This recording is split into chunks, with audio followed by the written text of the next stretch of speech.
नमस्कार दोस्तों, GS with GD के आज के वीडियो में हम चर्चा करेंगे भारत के उपराष्ट्रपति की। जैसा कि आप जानते हैं कि भारत में एक उपराष्ट्रपति होता है और उस उपराष्ट्रपति के बारे में हम पूरी जानकारी आपको आज के वीडियो में देंगे। हम आपसे निवेदन करेंगे कि आप हमारा वीडियो पूरा देखें और भी लोगों को इसे शेयर करें और ज़्यादा से ज़्यादा लोग सब्सक्राइब करें। अगर अभी तक आपने हमारा वीडियो सब्सक्राइब नहीं किया है तो इस वीडियो में हम आपको जीएस से संबंधित टॉपिक के बारे में बताते हैं। आज का हमारा जो विषय है वह है भारत का उपराष्ट्रपति। आर्टिकल 63 यानी 63 ये कहता है कि भारत का एक उपराष्ट्रपति होगा। संविधान में ये प्रावधान अमेरिका के संविधान से लिया गया है। अमेरिका के संविधान में या अमेरिका में इस तरह की व्यवस्था है कि वहाँ पर एक उपराष्ट्रपति होता है। उसी तरह की व्यवस्था भारत में भी की गई है कि भारत का एक उपराष्ट्रपति होगा जो कि अनुच्छेद 63 के अधीन आएगा। अनुच्छेद 64 ये कहता है कि भारत का उपराष्ट्रपति वह राज्यसभा का पदेन सभापति होगा। आप जानते हैं संसद में 2 सदन होते हैं। बेसिक रूप से संसद के 3 भाग होते हैं, राष्ट्रपति, उच्च सदन और निम्न सदन। लेकिन संसद में 2 सदन होते हैं, एक उच्च सदन और एक निम्न सदन। उच्च सदन जिसे राज्यसभा कहा जाता है और निम्न सदन जिसे लोकसभा कहा जाता है। तो भारत का उपराष्ट्रपति भारत की संसद के उच्च सदन यानी राज्यसभा का पदेन सभापति होता है। इसके अलावा वह कोई और लाभ का पद धारण नहीं करता है। उपराष्ट्रपति अपने पद का वेतन नहीं ग्रहण करता है। उपराष्ट्रपति को जो वेतन दिया जाता है वह वेतन राज्यसभा के सभापति के रूप में होता है, न कि भारत के उपराष्ट्रपति के रूप में। और इसका वेतन यानी उपराष्ट्रपति का वेतन भारत की संचित निधि पर भारित होता है और उपराष्ट्रपति को वही वेतन और भत्ता प्राप्त होता है जो भारत के निम्न सदन के अध्यक्ष यानी लोकसभा के अध्यक्ष को प्राप्त होता है। इस प्रकार हम अगर समझने की कोशिश करें तो भारत के उपराष्ट्रपति का वेतन और लोकसभा के अध्यक्ष का वेतन मूलतः एक बराबर है। तो भारत का उपराष्ट्रपति राज्यसभा का पदेन सभापति होता है। और संविधान में इस बात की भी व्यवस्था की गई है कि जब तक उपराष्ट्रपति अपने पद पर रहता है तब तक उसके वेतन भत्तों में किसी प्रकार की कटौती नहीं की जाएगी।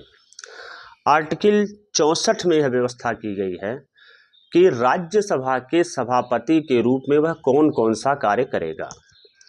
तो राज्यसभा के सभापति के रूप में जो उपराष्ट्रपति कार्य करता है उसमें मुख्य रूप से यह है कि वह राज्यसभा के कार्यों का संचालन करता है। राज्यसभा की जितनी भी कार्रवाइयाँ होती हैं उन सब कार्रवाइयों का संचालन उपराष्ट्रपति करता है और राज्यसभा के कार्रवाइयों के संचालन में अनुशासन और अनुपालन बनाए रखना यह उपराष्ट्रपति की जिम्मेदारी होती है राज्यसभा के सभापति के रूप में। वह किसी भी राज्यसभा सदस्य को बोलने का समय निर्धारित करता है और बोलने अथवा न बोलने की अनुमति भी उपराष्ट्रपति देता है कि कौन सा सदस्य बोलेगा, कौन सा सदस्य नहीं बोलेगा। तो राज्यसभा के सदस्यों को बोलने की अनुमति उपराष्ट्रपति प्रदान करता है। जो विधेयक राज्यसभा में पेश होते हैं उन विधेयकों पर विचार विमर्श और मतदान कराने का अधिकार, मतदान का परिणाम घोषित करने का अधिकार वह उपराष्ट्रपति के पास है बतौर राज्यसभा के सभापति के रूप में। और राज्यसभा द्वारा जितने भी विधेयक पारित होते हैं उन सभी विधेयकों पर यह अपने हस्ताक्षर करता है भारत का उपराष्ट्रपति राज्यसभा के सभापति के रूप में। अब हम आते हैं आर्टिकल 65 पर। आर्टिकल 65(1) में इस बात की व्यवस्था की गई है कि यदि किसी कारण से राष्ट्रपति की मृत्यु हो जाए या राष्ट्रपति अपना पद त्याग कर दे अथवा उसे पद से हटा दिया जाए अथवा वह लंबे समय तक कार्य करने से अनुपस्थित हो, ऐसी स्थिति में उपराष्ट्रपति राष्ट्रपति के कर्तव्यों का निर्वहन करता है। बेसिक रूप से जो भारत में उपराष्ट्रपति की व्यवस्था बनाई गई है, वह व्यवस्था केवल इसी परिप्रेक्ष्य में बनाई गई है कि अगर किसी कारण से राष्ट्रपति की अनुपस्थिति हो जाए तो ऐसी स्थिति में देश के कार्यभार का संचालन उपराष्ट्रपति कर सके। और जब उपराष्ट्रपति राष्ट्रपति के पद और कर्तव्यों का निर्वहन करेगा, उस समय वह वेतन और भत्ते वो सभी प्राप्त करेगा, वो सभी सुख सुविधा उसे प्राप्त होगी जो कि भारत के राष्ट्रपति को मिलती है। और जब तक वह राष्ट्रपति के रूप में काम करेगा, तब तक वह राज्यसभा के कर्तव्यों का निर्वहन नहीं करेगा। तो उपराष्ट्रपति जब राष्ट्रपति के रूप में अपने कर्तव्यों का निर्वहन करता है, तब वह उपराष्ट्रपति के रूप में अपने पद और कर्तव्यों का निर्वहन नहीं करता है। अब प्रश्न यह है कि उपराष्ट्रपति होने के लिए कौन सी योग्यता होनी चाहिए? वह व्यक्ति कौन सा ऐसा व्यक्ति है जो भारत का उपराष्ट्रपति बन सकता है? इसके लिए अनुच्छेद 66 में इस बात का जिक्र किया गया है कि उपराष्ट्रपति के लिए कौन सी योग्यता निर्धारित की गई है। उपराष्ट्रपति पद के लिए संविधान में कुछ योग्यताएं निर्धारित की गई हैं, जिनमें यह कहा गया है कि नंबर 1, वह भारत का नागरिक हो। पहली शर्त तो यही है कि जो व्यक्ति उपराष्ट्रपति निर्धारित होगा, जो व्यक्ति उपराष्ट्रपति के पद और कर्तव्यों का निर्वहन करेगा, वह व्यक्ति भारत का नागरिक होना चाहिए। दूसरा, वह 35 वर्ष की आयु पूरी कर चुका हो और राज्यसभा का सदस्य निर्वाचित होने की योग्यता रखता हो। राष्ट्रपति के पद के बारे में जब हम पढ़ रहे थे तो 2 शर्तें उसमें अनिवार्य रूप से थी, भारत का नागरिक हो और 35 वर्ष की आयु पूरी कर चुका हो। लेकिन राष्ट्रपति के पद के लिए जो योग्यता निर्धारित की गई थी, उसमें यह कहा गया था कि वह लोकसभा का सदस्य निर्वाचित होने की योग्यता रखता हो। लेकिन उपराष्ट्रपति के सेंस में ये कहा गया है कि वह राज्यसभा का सदस्य निर्वाचित होने की योग्यता रखता हो। उपराष्ट्रपति की योग्यता में जो चौथी शर्त है, वह यह कहती है कि वह संघ सरकार अथवा राज्य सरकार द्वारा किसी भी स्थानीय संस्था द्वारा वह लाभ के पद पर न कार्यरत हो। लाभ के पद की परिभाषा संसद द्वारा समय समय पर निर्धारित की जाती है और उपराष्ट्रपति होने के लिए जरूरी है कि वह संसद के किसी भी सदन का अथवा राज्य विधानमंडल के किसी भी सदन का सदस्य नहीं होना चाहिए। तो उपराष्ट्रपति के लिए जो योग्यताएं हैं, उनका जिक्र भारत के संविधान के अनुच्छेद 66 में बताया गया है। यदि कोई ऐसा व्यक्ति है जो उपराष्ट्रपति निर्वाचित हो जाता है और वह राज्य की विधानसभाओं में, किसी भी विधानसभा में अथवा लोकसभा में या राज्यसभा में या संसद के किसी भी सदन में अगर वह व्यक्ति सदस्य है, तो उसे अपने संसद सदस्यता अथवा विधायक सदस्यता से त्यागपत्र देना पड़ेगा। जैसे ही व्यक्ति उपराष्ट्रपति निर्वाचित होता है, उसे अपने संसद की योग्यता, अगर वह है तो, अगर वह संसद सदस्य है अथवा विधायक है, तो उसे उस पद को तुरंत त्यागना पड़ेगा। अब सवाल यह आता है कि उपराष्ट्रपति का निर्वाचन कैसे होता है? तो उपराष्ट्रपति का निर्वाचन ऐसे निर्वाचक मंडल द्वारा किया जाता है जो संसद के दोनों सदनों से मिलकर बनी होती है। संसद के दोनों सदस्य का तात्पर्य यहाँ पर यह है कि लोकसभा और राज्यसभा के जितने सदस्य हैं, वह सभी सदस्य मिल करके उपराष्ट्रपति का चुनाव करते हैं। जबकि राष्ट्रपति के चुनाव में, हमने पिछले वीडियो में आपको बताया था कि राष्ट्रपति के चुनाव में संसद के दोनों सदनों के निर्वाचित सदस्य और राज्य की विधानसभाओं के निर्वाचित सदस्य भाग लेते थे। लेकिन उपराष्ट्रपति के निर्वाचन में संसद के दोनों सदनों के सभी सदस्य भाग लेते हैं। सभी सदस्य का तात्पर्य यहाँ पर यह है कि जो राज्यसभा के 12 मनोनीत सदस्य हैं वो, और जो संविधान, नए संविधान संशोधन से पहले जो 2 एंग्लो इंडियन सदस्य मनोनीत होते थे लोकसभा में, ये लोग भी भाग ले सकते हैं उपराष्ट्रपति के निर्वाचन में। तो उपराष्ट्रपति के निर्वाचक मंडल में संसद के दोनों सदनों के सभी सदस्य भाग लेते हैं और यह लोग निर्वाचक मंडल में शामिल होते हैं। राज्यों की विधान मंडलों के सदस्य इसमें शामिल नहीं होते और उपराष्ट्रपति का निर्वाचन आनुपातिक प्रतिनिधित्व प्रणाली के एकल संक्रमणीय मत द्वारा होता है। आनुपातिक प्रतिनिधित्व प्रणाली का एकल संक्रमणीय मत क्या है, यह इस बारे में आपको हमने राष्ट्रपति के वीडियो के बारे में बताया था, जब हमने राष्ट्रपति की योग्यता बताई थी। और उपराष्ट्रपति का चुनाव लड़ने के लिए 20 प्रस्तावक और 20 अनुमोदक होने जरूरी है। अब प्रस्तावक और अनुमोदक क्या होते हैं, प्रस्तावक और अनुमोदक क्या हैं, इसके बारे में आप ये जान लीजिए कि 20 ऐसे लोग होने चाहिए जो इस बात को जस्टिफाई करें कि फलाने व्यक्ति उपराष्ट्रपति का चुनाव लड़ रहे हैं, और 20 ऐसे लोग होने चाहिए जो कहें कि हाँ आप चुनाव लड़िए। जैसे हाँ हम लड़ रहे हैं और वो सामने वाला कहे कि ठीक है आप लड़िए। तो प्रस्तावक 20 और अनुमोदक 20 प्रस्तावक 20 अनुमोदक जो प्राप्त कर लेगा वही व्यक्ति उपराष्ट्रपति का चुनाव लड़ सकता है। और अगर उपराष्ट्रपति के निर्वाचन में किसी प्रकार का कोई विवाद होता है तो उस विवाद का निपटारा माननीय उच्चतम न्यायालय में किया जाएगा। उपराष्ट्रपति की पदावधि कितनी है, तो इसकी पदावधि 5 वर्ष होती है। यानी कि जो व्यक्ति उपराष्ट्रपति निर्वाचित होगा वह व्यक्ति 5 वर्ष के लिए अपने पद पर रहेगा। 5 वर्ष की अवधि पूरी होने से पूर्व भी अगर वह व्यक्ति चाहे तो स्वेच्छा से अपना पद त्याग कर सकता है। 5 वर्ष की अवस्था पूरी होने से पूर्व अगर कोई व्यक्ति ये चाहता है कि वह अपना पद त्याग कर दे तो अपना पद त्याग कर सकता है, अथवा वह व्यक्ति अगर राज्यसभा द्वारा पारित प्रस्ताव द्वारा हटा दिया जाता है, संसद द्वारा पारित प्रस्ताव के द्वारा हटा दिया जाता है, तो भी उसे उपराष्ट्रपति का पद छोड़ना पड़ेगा।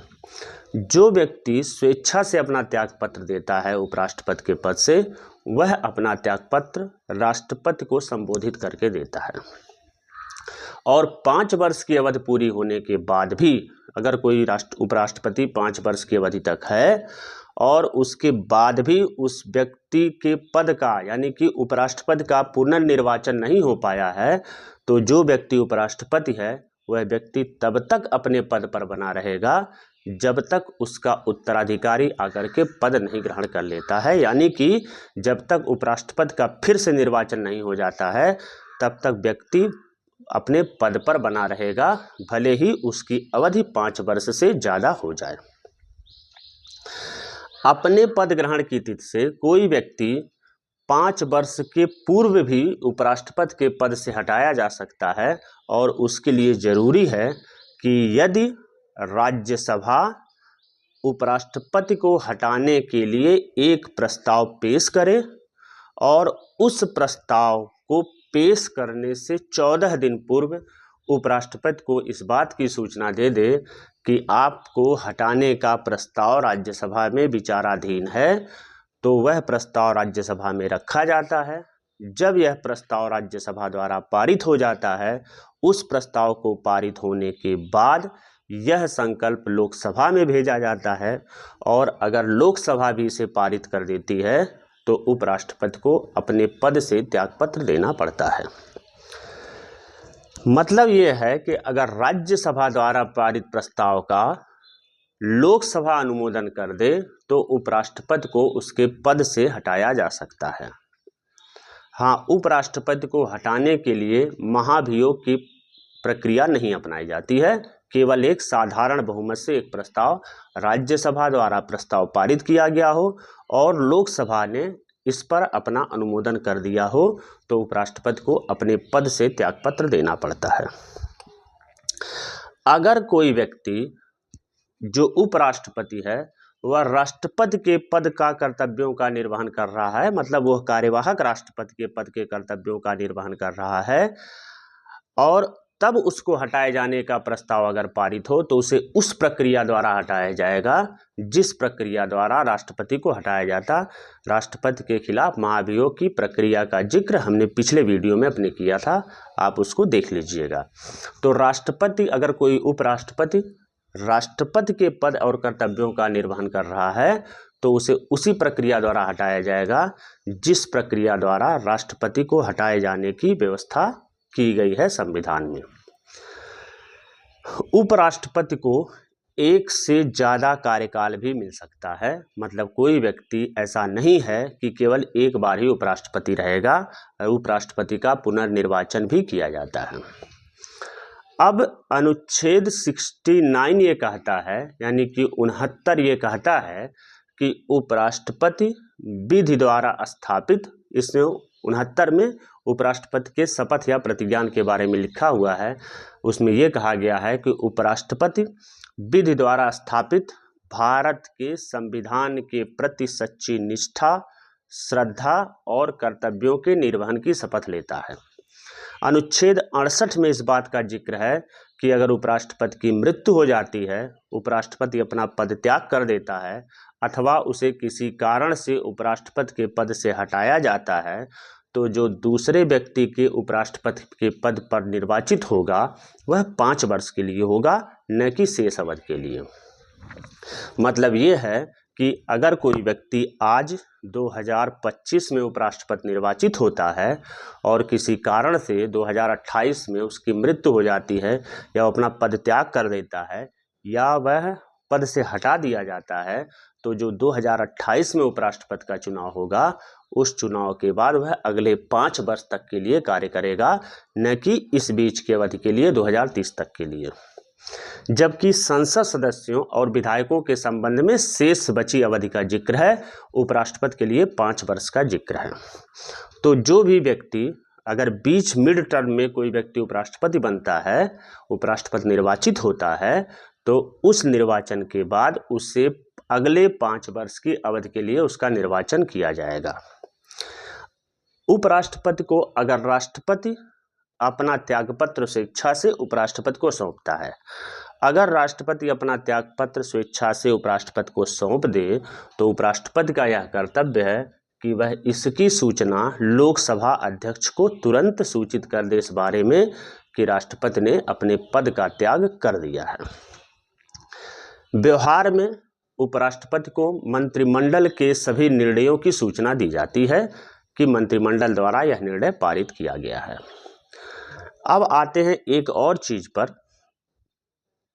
भारत में जितने भी विश्वविद्यालय हैं, अगर वह राज्य स्तरीय विश्वविद्यालय हैं तो उनका कुलाधिपति राज्यपाल होता है, और अगर वह सेंट्रल यूनिवर्सिटी हैं तो उसका कुलाधिपति राष्ट्रपति होता है।